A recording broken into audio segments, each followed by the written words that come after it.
شکر کروں، مجھ پر انعام ہے اس کا شکر کروں، میرے والد والدہ پر جو انعام ہے اس کا شکر کیوں کروں؟ اس لیے والد جب نیک بن جاتے ہیں تو بیٹے بھی نیک بن جاتے ہیں۔ آج فقیر جو آپ کی خدمت میں قرآن کا درس دے رہا ہے، اصل میں یہ نعمت میرے والد کا ہے، میرے مرشد کا ہے۔ اگر وہ نیک نہیں ہوتے، اگر وہ ہمیں مدرسے میں نہیں پڑھاتے، ہمیں تعلیم تربیت نہیں کرتے، والد کا نیک ہونا بھی یہ نعمت بچے پر بھی ہے۔ اگر والد نہیں نیک، والد قرآن والا نہیں، والد اللہ والا نہیں، تو ان کے بچے بھی پھر مخالف بن جاتے ہیں، بچے بھی بدنصیب بن جاتے ہیں۔ اس لیے ہمیں اشارہ دیا، والد کا نیک ہونا بھی بچے پر نعمت ہے۔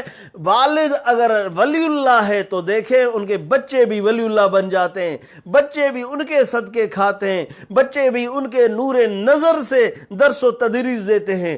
اس لیے اس نے کہا کہ نعمت کلتی انعمت علی ولا والدی،